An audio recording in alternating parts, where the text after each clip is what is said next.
skies smiling at me. Nothing but blue skies do I see.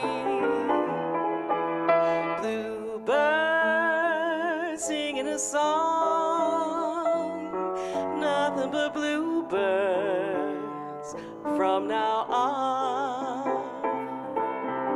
Never saw the sun shining so bright. Never saw things going so right. Noticing the days just hurrying by. When you're in love, my how they fly. Blue days, all of them gone. Nothing but blue skies from now on.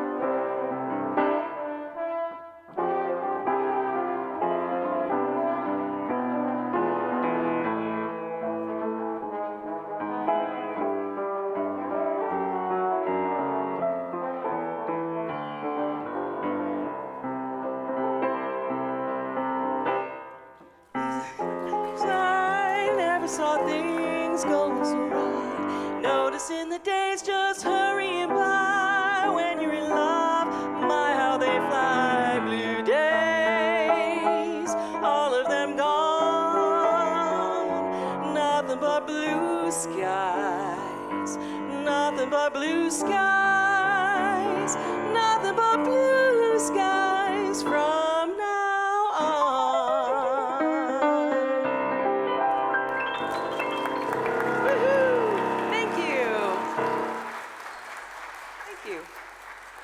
Good morning, Unity Temple. Good morning.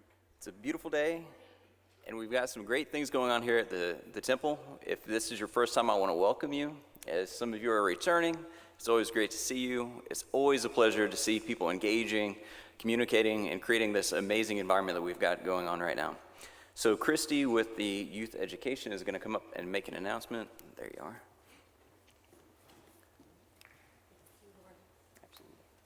Good morning, everybody. If you are here, it's because you love Unity teachings and Unity principles. It lifts you up each and every Sunday and takes that with you all week long, that high that you feel from New Thought and New Thought principles. Wouldn't it have been awesome to learn these things when you were a kid? Can you imagine how your life would be different if you'd learned this type of thing when you're growing up? Well, we offer that for children of the community. Your kids and grandkids can benefit from these teachings. The 5 Unity principles and the 12 powers are a great foundation. So we have Sunday school in the Sunrise Room each and every Sunday from ages like 3 or 4 all the way up to high school. We're looking to grow the program. So please spread the word. Your kids and grandkids could really benefit. Thank you.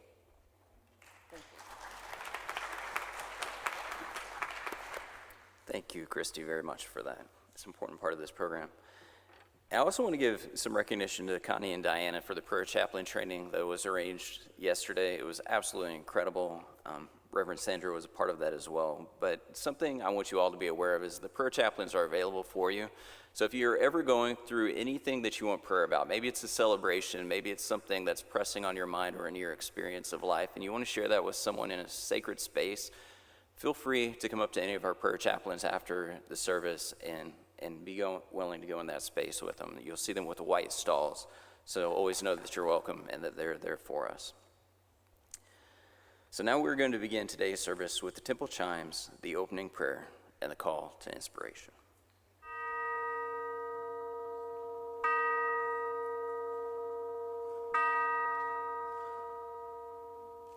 Please say this with me. On this day, we dedicate ourselves to peace on earth. We accept ourselves without harsh judgment and express appreciation for our individuality. We live without fear to meet the events of this day with confidence. We accept ourselves with prejudice to experience a sense of unity with all people. We honor our earthly environment and recognize a sense of oneness with all creation, in harmony with ourselves, our lives, other people, and all of nature. We live this day with a peaceful mind, a peaceful heart, and a peaceful spirit. Thank you, God. Amen.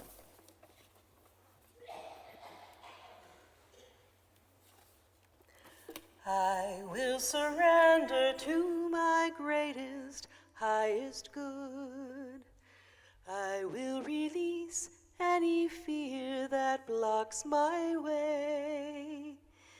For every step I take is taken in pure faith, and I am stronger every moment, every day. And I am grateful every moment, every day. And I am kinder every moment, every day.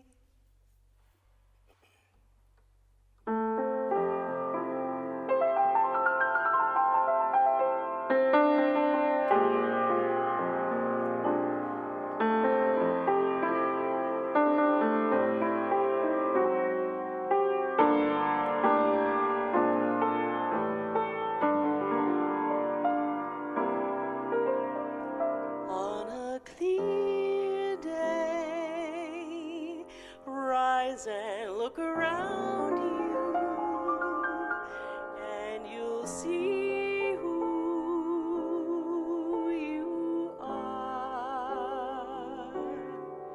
On a clear day, how it will astound you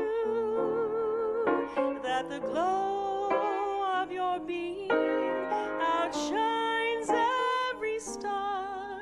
You feel part of every mountain, sea, and shore. You can hear both far and near a world you've never heard before. And on a clear day, on that clear day, you can see forever and evermore.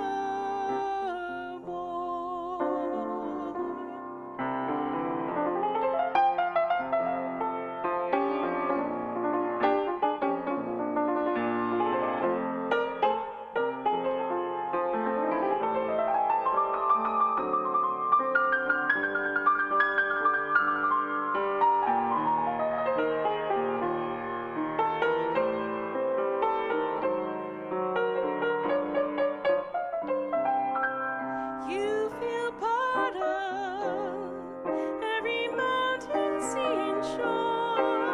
You can hear both far and near a world you've never heard before.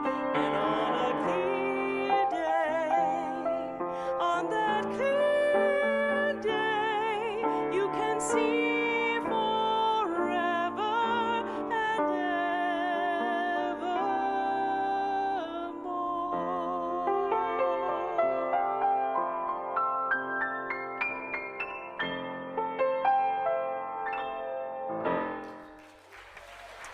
Thank you.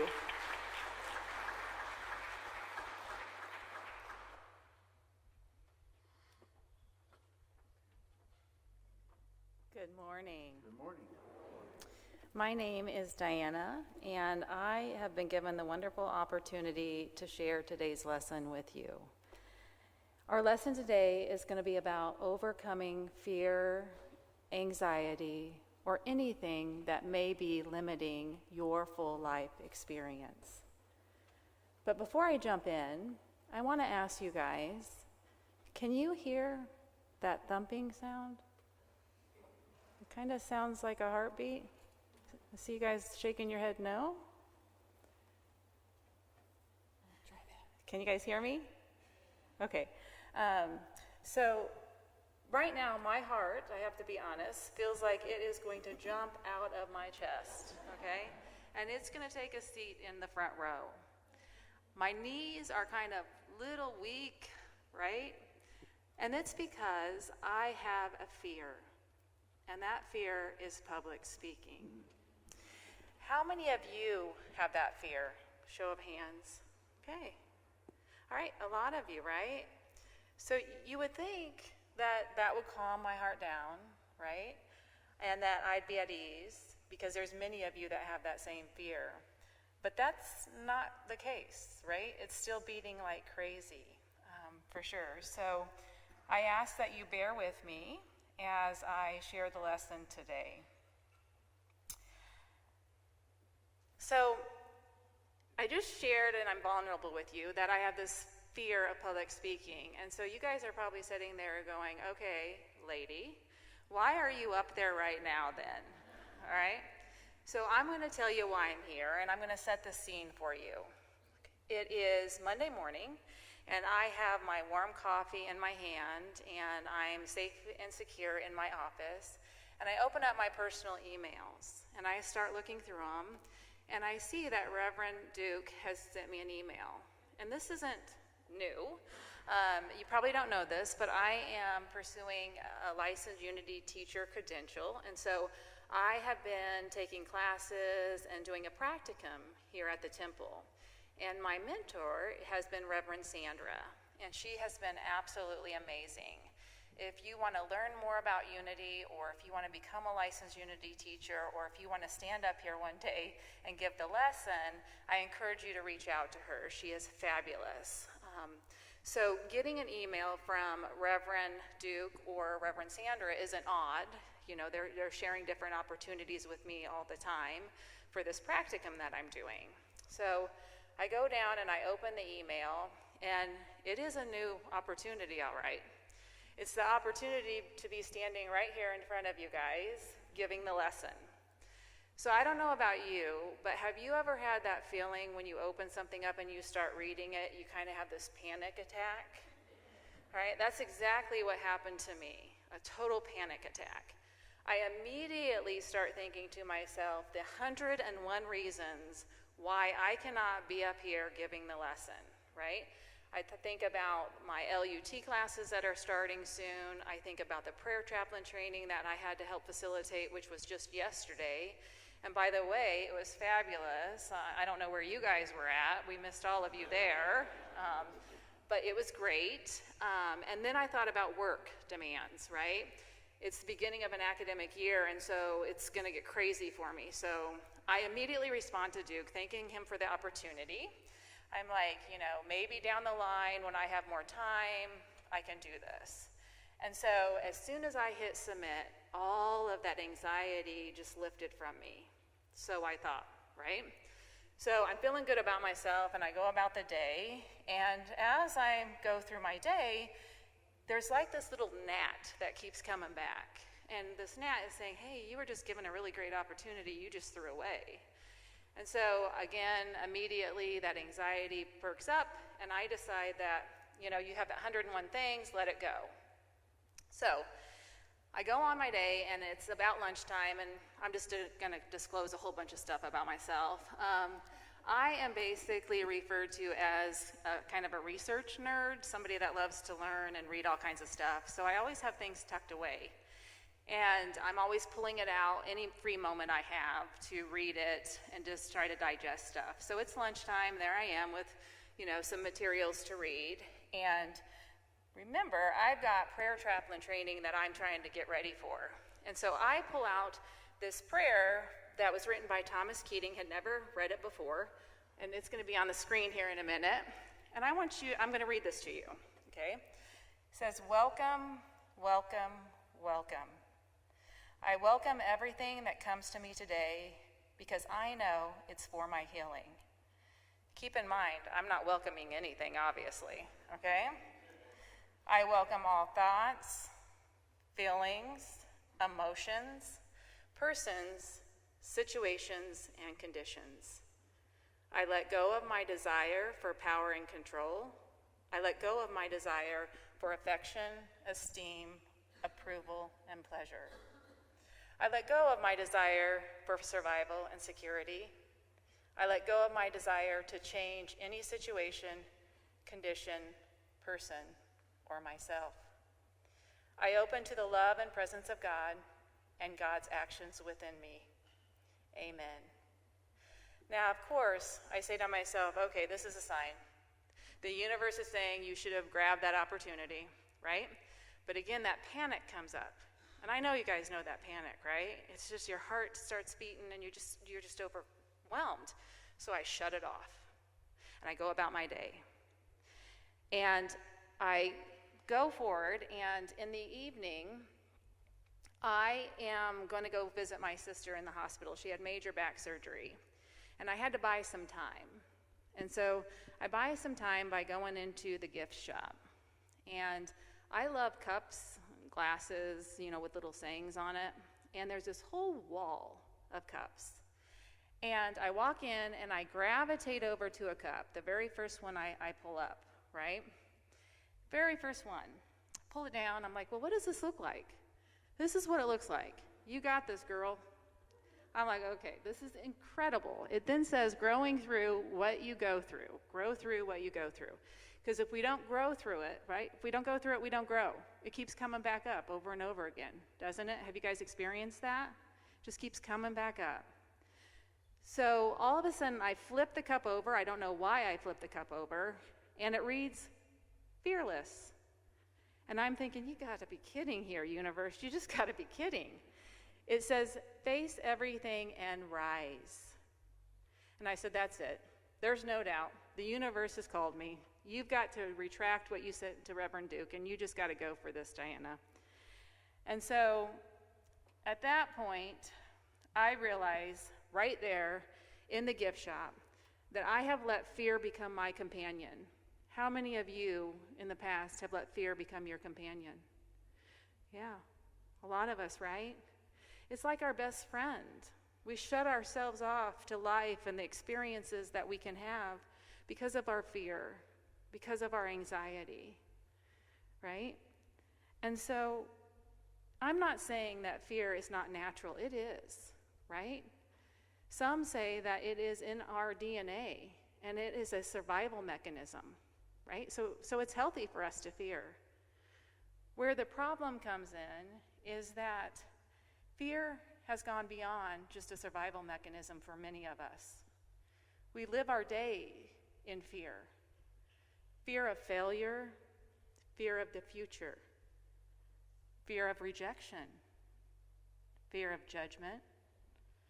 At times we have fear because we've packed our schedules so full, we're like, am I ever going to have a breather, right? We fear that we might not be able to provide for ourselves or our families.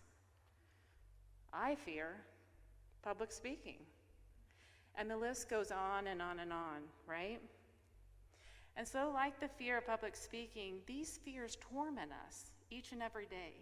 They control us, everything that we do. They help us make excuses. They help us send email responses. They help us run. Now, some say we have this fear because of the current state of the world or the current pace of life. But I'm going to argue that each and every one of us, and throughout history, we faced fear. And we have to work to overcome that fear.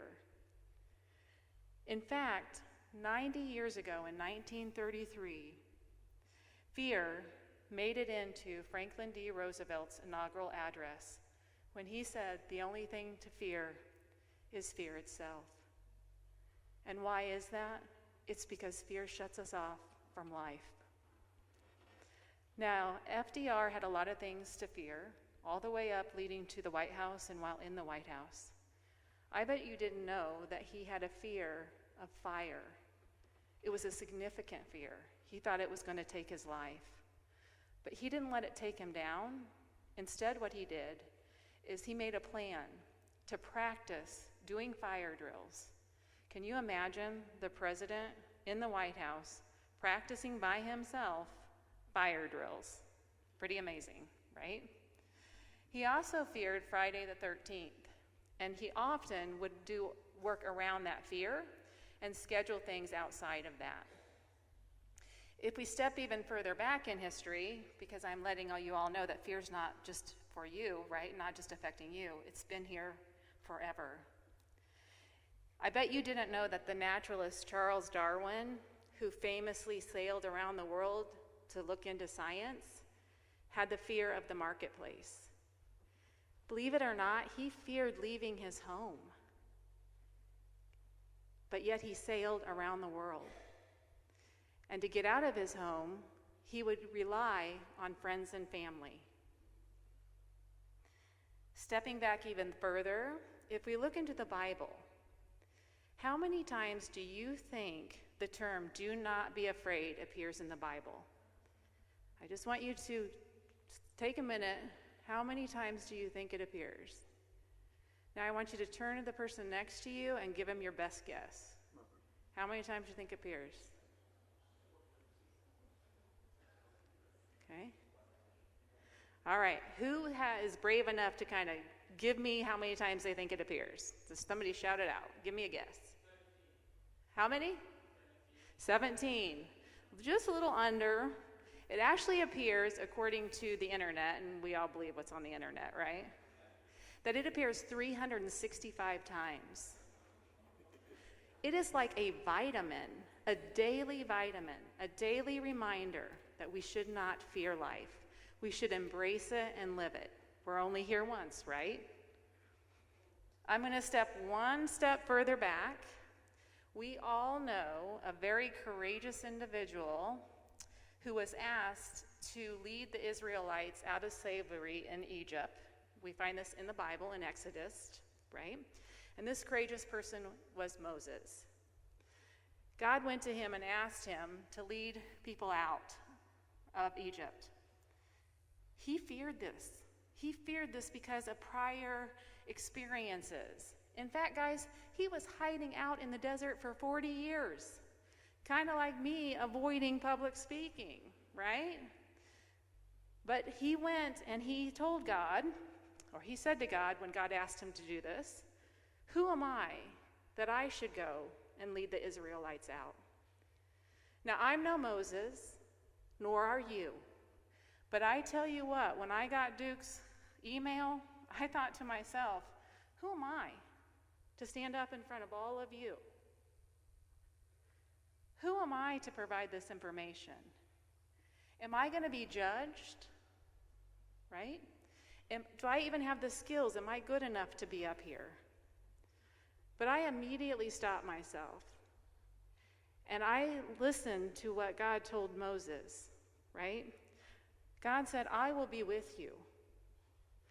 And so Moses stepped out with courage and led the Israelites out of Egypt. And we know how that story ended, right? And so with these real-life experiences and stories, we see that those who confront and overcome their fears unlock true potential. Just think if our FDR didn't overcome his fear of fire or Friday the 13th, who would have led us through the Great Depression? Who would have helped us during World War II? Think of Charles Darwin. What if he didn't get on that boat and sail? What if he let his fear of the marketplace stop him? Where would science be today? So by now, you probably know why I'm standing up in front of you on this beautiful Sunday morning, right? And if you haven't guessed it, let me tell you, I'm done. I'm done letting fear of public speaking, of fear of thinking that I'm not good enough, stop me from unlocking my true potential. Stop me from sharing what I know and what I feel with you wonderful individuals sitting here in front of me and listening through live stream. I'm done. Now, last week, how many of you were here last week? Show of hands or watched? Okay. So you know that Reverend Jackson shared or talked about the blame game. You remember that? Talking about the blame game? When he was sharing that with us, he said that in order for us to grow, we have to identify and own our feelings. And so when I opened that email and I blamed the reasons why I couldn't come up here, and I didn't own that fear, I was limiting myself. So just like Reverend Jackson said, we have to keep our doors open to what life is calling us to do. If we don't, you're going to experience my day with Thomas Keating's prayer and the cup. It's just going to keep coming back like that little gnat. So as we go into meditation today, I want to invite you to think about and welcome whatever fear or anxiety that is coming to you, so that you can take that, rise up, and break free from anything that is limiting you from living your life and the plan that you're meant to live.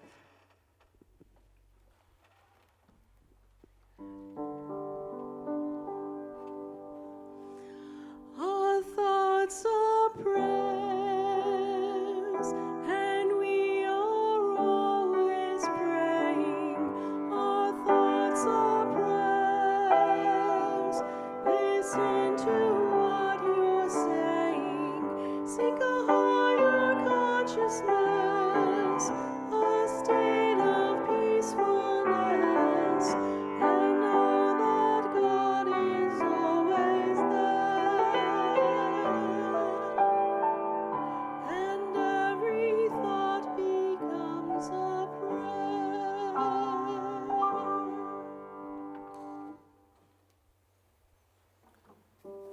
As we come into this moment, feel yourself become centered and relaxed. Feel the pulse moving through your body. Feel your heartbeat. Feel yourself become centered. As we move into this space of meditation, reflect on the lesson from today. Face everything and rise. Look back over your journey. Remember all the times that you've overcome.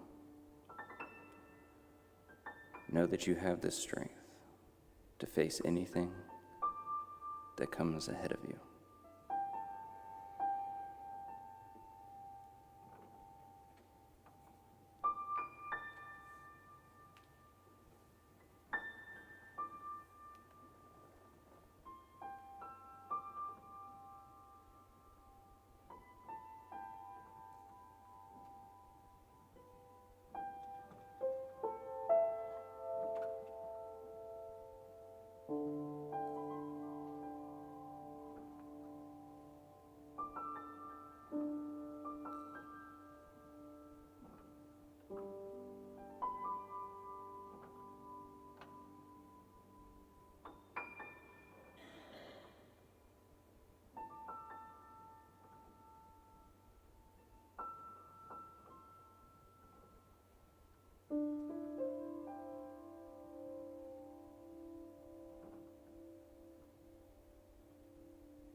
Slowly bring your awareness back into this moment. And remember those words. Face everything and rise.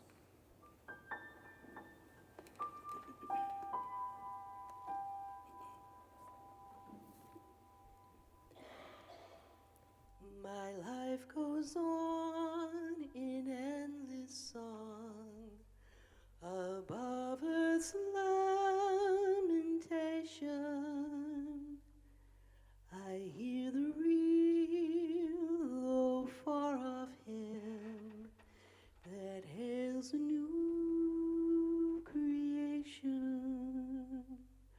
Through all the tumult and the strife, I hear its music ringing. It sounds an echo in my soul. How can I keep from singing?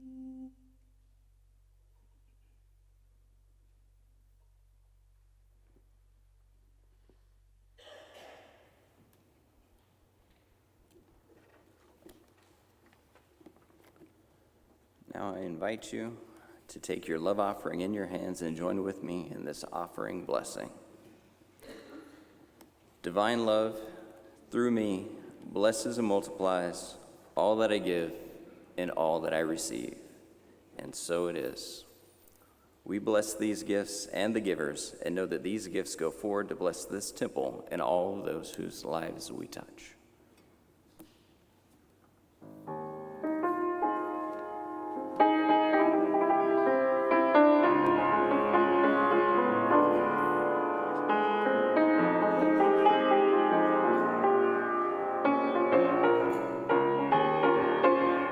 Grab your coat and get your hat, leave your worries on the doorstep.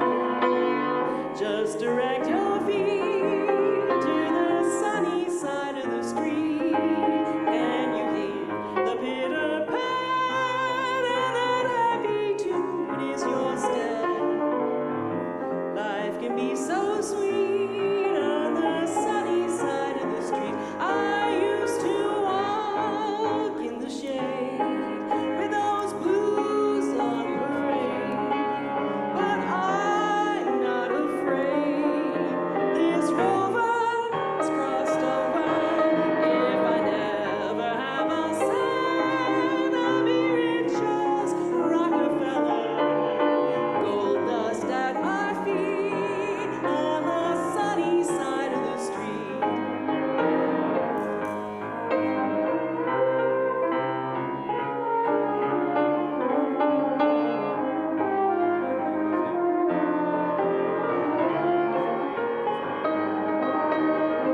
Thank you all for joining us today for this amazing, amazing message. Diana, that was amazing. So thank you very much.